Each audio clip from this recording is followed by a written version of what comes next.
മണ്ണാർക്കാട് കുമരംപുത്തൂർ നെച്ചുള്ളി ഭാഗത്ത് പ്രവർത്തിക്കുന്ന ഒരു ക്ലബ്ബാണ് PRC ക്ലബ്ബ്. ഈ PRC ക്ലബിൻ്റെ സമൂഹ നോമ്പ് തുറയുടെ വേദിയിലാണ് നമ്മളിപ്പോൾ ഉള്ളത്. അപ്പോൾ 1963 PP ഹംസ സെക്രട്ടറിയും കുന്നത്തുള്ളി ഐക്കാവ് പ്രസിഡൻറ്റുമായി തുടങ്ങിയ ഒരു ക്ലബ്ബാണ് PRC നെച്ചുള്ളി.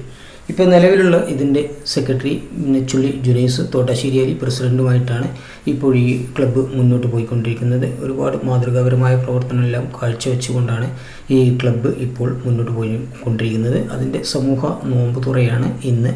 അപ്പോൾ അതിൻ്റെ വീഡിയോയും വിഷ്വലൈസുമാണ് ഈ വീഡിയോയിൽ ഉൾപ്പെടുത്തിയിരിക്കുന്നത്. ഞാൻ അബു മണ്ണാർക്കാട്. നിങ്ങൾക്ക് എൻ്റെ പുതിയൊരു വീഡിയോയിലേക്ക് സ്വാഗതം.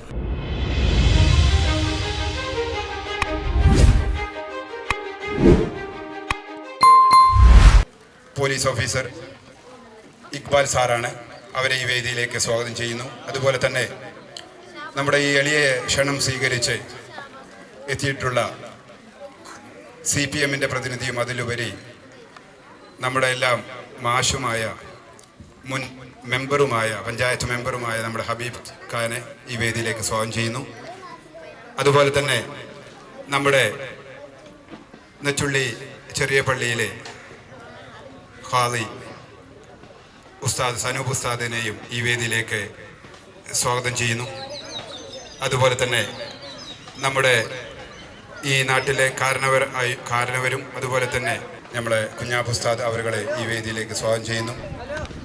അതിലെല്ലാം ഉപരി നമ്മുടെ ഈ PRC ഉത്ഭവിക്കാൻ തന്നെ കാരണമായ നമ്മുടെ ഈ ക്ലബിൻ്റെ തുടക്കം കുറിച്ച ക്ലബിൻ്റെ സെക്രട്ടറി മുൻ കുമരംപുത്തൂരിൻ്റെ മെമ്പറുമായ PP ഹംസ ഖാനെ ഈ വേദിയിലേക്ക് സ്വാഗതം ചെയ്യുന്നു. അതുപോലെ തന്നെ നമ്മുടെ മുസ്ലിം ലീഗിൻ്റെ പ്രതിനിധിയായിട്ട് ഇവിടെ എത്തിയിട്ടുള്ള മോമാലി ഖാനെയും നമ്മുടെ മുൻകാല മെമ്പർ കൂടിയായ കുഞ്ഞാലിപ്പാക്ക MT, അതുപോലെ തന്നെ ഈ ക്ലബിനെ നിലനിർത്താൻ രാവും പകലും കഷ്ടപ്പെട്ട മുഹമ്മദ് അലിക്ക ഒടാല മോമാലിക്ക, അതുപോലെ തന്നെ 2 ഉസ്താദ് മാബുക്ക ഉസ്താദ്, അതുപോലെ തന്നെ മൊമാലി ഉസ്താദ്, ഒരുപാട് വിശിഷ്ടാതിഥികൾ നമ്മളെ നൗഫൽ തങ്ങൾ, അതുപോലെ തന്നെ പഞ്ചായത്ത് മെമ്പർ അജിത്ത്, ഒരുപാട് വ്യക്തിത്വങ്ങളെ ഈ ക്ഷണിച്ചിട്ടുണ്ട്. അവരൊക്കെ വരുമെന്ന് തോന്നുന്നു. അപ്പോൾ ഇതിൻ്റെ ഇനാഗ്രേഷന് വേണ്ടി ഉദ്ഘാടനം ചെയ്യുന്നതിൻ്റെ ബഹുമാനപ്പെട്ട ഇക്ബാൽ സാറെ ക്ഷണിക്കുന്നു. മാനവരാശിയെ വിഴുങ്ങിക്കൊണ്ടിരിക്കുന്ന ഈ ലഹരി എന്ന മഹാവിപത്തിനെതിരെ കേരളമൊട്ടുക്കും ഇതുപോലത്തെ പല ക്യാമ്പയിനുകളും സംഘടിപ്പിച്ചുകൊണ്ടിരിക്കുകയാണ്. അതിനുവേണ്ടി നമ്മുടെ ഈ വേദിയിൽ സന്നിഹിതരായിട്ടുള്ള ഹബീബുള്ള ഇസാർ മാഷ് അവർകൾ മുതൽ സനൂബ് ഉസ്താദ്, മറ്റ് വിശിഷ്ട വ്യക്തികൾക്ക് എല്ലാവർക്കും ഈ പരിപാടിയിലെ സംസാരിക്കാനുണ്ടാവും. അതുകൊണ്ട് ഞാൻ കൂടുതലൊന്നും ദീർഘിപ്പിക്കുന്നില്ല. നോമ്പ് തുറയുടെ സമയമായിട്ടുണ്ട്. സത്യത്തിൽ ലഹരിയുടെ ഉത്ഭവം ഈ ഒരു അടുത്ത കാലത്ത് നടന്ന അനിഷ്ട സംഭവങ്ങൾക്കും അനുബന്ധിച്ചൊന്നുമല്ല. ലഹരി മനുഷ്യ രാശിയുടെ ഉത്ഭവം തൊട്ട് തന്നെ ലഹരി ഉണ്ട്. ഈ അടുത്ത കാലത്ത് നടന്ന അഫാന്റെ അതിക്രൂരമായ കൊലപാതകങ്ങളോ അല്ലെങ്കിൽ സ്വന്തം സഹപാഠിയെ തല്ലിക്കൊല്ലുന്ന ആ ഒരു സ്ഥിതിവിശേഷമോ ഇപ്പം അടുത്ത കാലത്ത് സ്കൂളിൽ കത്തിക്കുത്ത് വരെ 10ാം ക്ലാസ്സിൽ ഉള്ള കുട്ടികൾ നടത്തിയതുമായി ബന്ധപ്പെട്ട ഒന്നുമല്ല ഈ ഒരു സംഭവം.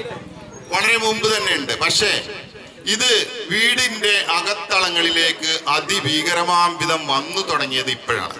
അത് നമ്മളൊരു മരം കുഴിച്ചിട്ട് കഴിഞ്ഞാൽ, ഒരു ഫലവൃക്ഷം കുഴിച്ചിട്ട് കഴിഞ്ഞാൽ അതിൻ്റെ ഫലവും നമ്മൾ അനുഭവിക്കുന്ന ആ സമയം തൊട്ട് വരെയുള്ള കാലഘട്ടത്തിൻ്റെ ടൈമിംഗ് ആണ് ഇപ്പം നടന്നിട്ടുള്ളത്. അതായത് നമ്മുടെ സമൂഹവും ഇതിനെ വളരെ അലക്ഷ്യത്തോടെ കണ്ട് നടന്നിരുന്ന ഒരു സമയം അങ്ങനെ കടന്നുപോയി. പക്ഷെ അതിൻ്റെ ഭീകരമായ അവസ്ഥയിലേക്ക് എത്തിച്ചേർന്നത് ഇപ്പോഴാണ്. ലഹരിയുടെ പല രൂപങ്ങളും പല വകഭേദങ്ങളുമാണ് ഇപ്പോൾ നടന്നുകൊണ്ടിരിക്കുന്നത്. മുമ്പൊക്കെ കഞ്ചാവാണെങ്കിൽ ഇപ്പോൾ LSD, അതുപോലെ തന്നെ MDMA, മാജിക് മഷ്റൂം, ഹീറോയിൻ എന്നീ പല വകഭേദങ്ങളിലൂടെയാണ് ഇപ്പോൾ ന്യൂ ജനറേഷൻ ഇത് അനുഭവിച്ചുകൊണ്ടിരിക്കുന്നത്.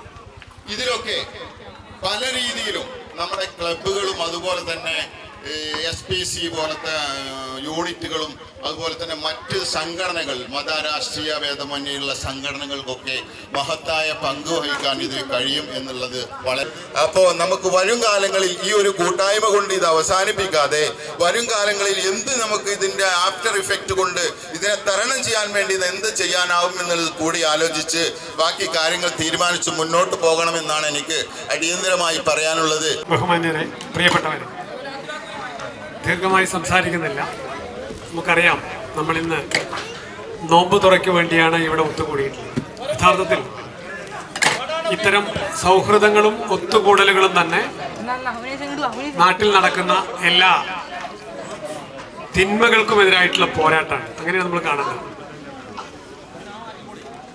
നമ്മളൊക്കെ എപ്പോഴും പുതിയ ഈ ഒരുമിച്ച് കൂടലുകളുടെ ഒരു പോസിറ്റീവായിട്ടുള്ള വശം, പഴയ കാലത്തിൽ നിന്ന് വ്യത്യസ്തമായി ഇന്ന് സിഗരറ്റിൽ നിന്നും കഞ്ചാവിൽ നിന്നും ഒക്കെ പോയി ആളുകൾ രാസലഹരിയെ അഭയം തേടുകയാണ്. MDMA പോലുള്ള ലഹരികളാണ് ഉപയോഗിക്കുന്നത്. അത് ഉപയോഗിച്ചാലുള്ള പ്രത്യേകത, മദ്യം ഉൾപ്പെടെയുള്ള കാര്യങ്ങളിൽ നിന്ന് ഒരു പക്ഷേ അതിന് അടിമപ്പെടാതെ തിരിച്ചു വരാൻ നമുക്ക് കഴിയും.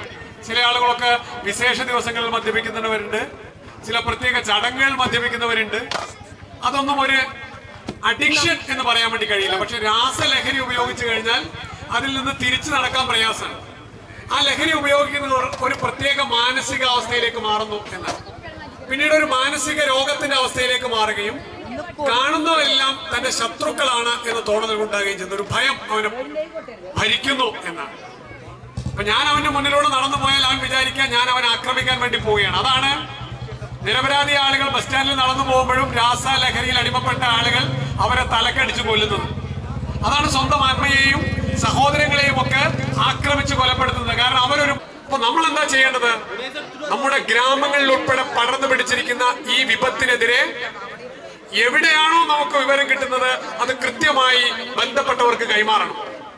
ഒരുപക്ഷെ നിങ്ങളുടെ സുഹൃത്തുക്കളാവാം. നിങ്ങൾ വിചാരിക്കേണ്ടത് ഞാൻ അവനെ അപകടപ്പെടുത്തുന്നു എന്നല്ല, മറിച്ച് ജീവിതം നഷ്ടപ്പെട്ടുകൊണ്ടിരിക്കുന്ന അവനെ ജീവിതത്തിന്റെ ലഹരിയിലേക്ക് തിരിച്ചു കൊണ്ടുവരാൻ ഞാൻ സഹായിക്കുന്നു എന്നാണ് നിങ്ങൾ തിരിച്ചറിയേണ്ടത്. അതാ വ്യത്യാസം. ഒരുത്തനെ കൊടുക്കാൻ വേണ്ടിയല്ല നിങ്ങൾ MDMA പഠിപ്പിക്കുന്നത്. പിന്നെ എന്തിനാ? അവനെ ജീവിതത്തിലേക്ക് തിരിച്ചു കൊണ്ടുവരാൻ, അതുവഴി അവന്റെ കുടുംബത്തെ, അവൻ നിലനിൽക്കുന്ന സമൂഹത്തെ രക്ഷപ്പെടുത്താനാണ് ഞാൻ ഈ രഹസ്യ വിവരം പോലീസിന് കൈമാറുന്നത് എന്നാണ്.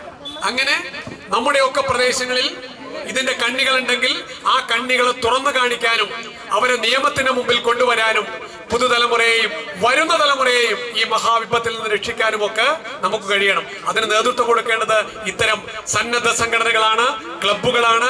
ഇവിടെ കൂടിയ ഓരോരുത്തർക്കും വ്യക്തിപരമായ അതിന്റെ ഉത്തരവാദിത്വമുണ്ട്. ഞാൻ അടിവരയിട്ട് പറയട്ടെ, എല്ലാ സന്തോഷങ്ങളും എല്ലാ കൂടിച്ചേരലുകളും ഇത്തരം നന്മകൾക്ക് പ്രചോദനമാണ്. ആ പ്രചോദനം ഉൾക്കൊള്ളാനുള്ള ഒരവസരമായി ഈ PRSCയും ലൈബ്രറിയും ഒരുക്കിയ ഈ സ്നേഹ സംഗമത്തെ കാണണം എന്ന് മാത്രം അഭ്യർത്ഥിച്ചുകൊണ്ട് ഈ ചടങ്ങിന് എല്ലാ ഭാവുകങ്ങളും നടന്നുകൊണ്ട് ഞാൻ അവസാനിപ്പിക്കുന്നു. സദസ്സിലെ നേതാക്കളെ, സുഹൃത്തുക്കളെ, PRC ക്ലബിന്റെ എളിയ ക്ഷണം സ്വീകരിച്ചിവിടെ എത്തിയ മാന്യ വ്യക്തിത്വങ്ങളെ, കുട്ടികളെ, നമ്മളെല്ലാവരും ഇങ്ങനെ ഒരുമിച്ച് കൂടാനുള്ള കാരണം PRC ക്ലബ്ബ് എന്നും ഒരു പടി മുന്നിൽ പ്രവർത്തിക്കുന്ന ഒരു ക്ലബ്ബാണ്. കോവിഡ് മഹാമാരി വിരുദ്ധ ക്യാമ്പയിനാണ്. നമ്മുടെ മക്കള് വീട്ടിൽ നിന്ന് ഇറങ്ങിയാൽ തിരിച്ചു വരുന്നത് വരെ രക്ഷിതാക്കളുടെ ഹൃദയത്തിൽ മനസ്സിൽ തീയാണ്. ആ ഒരു ചുറ്റുപാടിലേക്ക് നമ്മുടെ നാട് എത്തിപ്പെട്ടുകൊണ്ടിരിക്കുകയാണ്. ഇനി എല്ലാവരും ലഹരി ആ തിരുമ എന്താണ് ഉറവിടം എന്നുള്ളതിനെ കുറിച്ച് പ്രാസംഗികന്മാരൊക്കെ സൂചിപ്പിച്ചു. അതിനുള്ള പരിഹാര മാർഗം എന്താണ് എന്നാണ് ഇനി നമ്മൾ അതിനെക്കുറിച്ച് ആലോചിക്കേണ്ടത്. ഇപ്പോൾ ഒരുപാട് പരിപാടികൾ നമ്മുടെ പ്രദേശത്ത് കഴിഞ്ഞു. അതിനൊരു പരിഹാര മാർഗം എന്താണ് എന്ന് കാണുകയാണ് നമുക്ക് വേണ്ടത്. സമയം നോമ്പ് മുമ്പ് എല്ലാവരും പ്രസംഗിച്ച് കഴിഞ്ഞിട്ടുണ്ട്. നമ്മൾ ഉദ്ദേശിക്കുന്നത് നമ്മുടെ നാട്ടിലൊരു വലിയ വിപത്തായി മാറി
ആൻഡ് സ്പോർട്സ് ക്ലബ്ബ് നെച്ചുള്ളി അഥവാ PRSC നെച്ചുള്ളി സമൂഹ നോമ്പുതുറ ഇന്ന് നടന്നു. എല്ലാവർക്കും താങ്ക്സ്.